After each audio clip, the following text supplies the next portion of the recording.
اچھا دیکھیے، پہلی بات تو یہ ہے کہ سائفر جو ہے وہ ڈی کوڈ نہیں ہو سکتا، اور اگر خدا نخواستہ وہ سائفر ڈی کوڈ ہو جائے تو پھر جتنی بھی وہاں سے تاریں آتی ہیں دنیا بھر سے، سفارت خانوں سے، وہ تو سب پھر چوری ہو جائیں، لیک ہو جائیں بالکل۔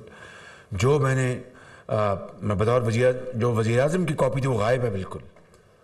اب عمران خان نیازی نے خود بتا دیا کہ مجھے نہیں پتا وہ کہاں ہے، لیکن آڈیو جو ہے وہ ہر چیز بتا رہی ہے کہ بھئی ہم 4 بندے بیٹھے ہیں، اور اس نے کہا ان کا جو معاون خصوصی تھا یا سیکرٹری تھے، کون سیکرٹری پی ایم، کہ جناب فکر نہ کریں، منٹ تو ہم نے بنانے، میں نے بنانے، میں کر دوں گا۔ اب اس کے بعد آپ کو کیا ثبوت چاہیے؟ اور دوسری بات رہی کہ میری جو بیٹی ہیں مریم نواز، ان کو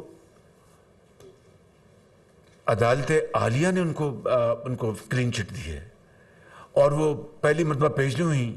وہ اپنے والد کے ساتھ وہ نیب کی عدالتوں میں دن رات پیش ہوتی رہیں، جیلیں کاٹیں، اور نیب کے عقوبت خانوں میں گئیں، اور 4 سال کے بعد اتنی تکالیف برداشت کر کے، جو کہ میری دعا ہے کہ کوئی قوم کی کوئی بیٹی کو کبھی اس طرح کے بدترین حالات سے ان کو سامنا نہ کرنا پڑے۔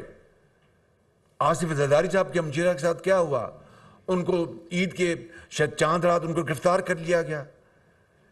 75 سال میں بہت حکومتیں آئیں اور گئیں، اور ہم نے ایک دوسرے کے ساتھ عدلے بدلے کی کوشش کی، مگر اس طرح کی نیچ اور بدترین کبھی کسی نے حرکت نہیں کی کہ بیٹیوں اور بہنوں کو آپ گرفتار کر لیں اور ان کے ساتھ ظلم اور زیادتی کریں۔ میں سمجھتا ہوں کہ ان کو اپنا چہرہ شیشے میں دیکھنا چاہیے۔